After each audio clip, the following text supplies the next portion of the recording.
കൂലി വർദ്ധിപ്പിക്കണമെന്ന കശുവണ്ടി തൊഴിലാളികളുടെ ആവശ്യത്തിനെതിരെ വ്യവസായികൾ രംഗത്ത്. തൊഴിലാളികളുടെ ആവശ്യത്തോട് സർക്കാർ അനുകൂല നിലപാട് സ്വീകരിക്കാനിരിക്കെയാണ് വ്യവസായികൾ കൂലി വർദ്ധിപ്പിച്ചാൽ അധിക ബാധ്യതയാകുമെന്ന ന്യായവുമായി രംഗത്തെത്തിയിരിക്കുന്നത്. അതേസമയം കൂലി വർദ്ധിപ്പിക്കാനുള്ള തീരുമാനത്തിൽ നിന്ന് സർക്കാർ പിന്നാക്കം പോയാൽ ശക്തമായ പ്രക്ഷോഭം ആരംഭിക്കാനാണ് തൊഴിലാളി സംഘടനകളുടെ തീരുമാനം.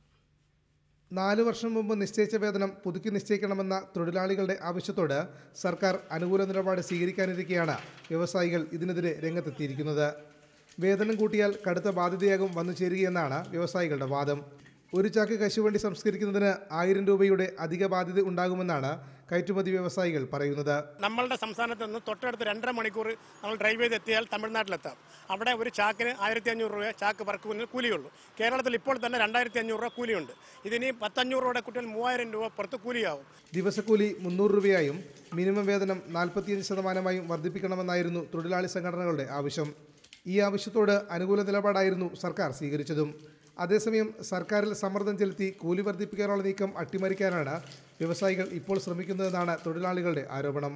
വേതനം പുതുക്കി നൽകുന്നതിന് തടസ്സം നിൽക്കുന്നവർക്കെതിരെ സംയുക്ത പ്രക്ഷോഭം ആരംഭിക്കാനാണ് തൊഴിലാളി സംഘടനകളുടെ തീരുമാനം. റിപ്പോർട്ടർ, കൊല്ലം.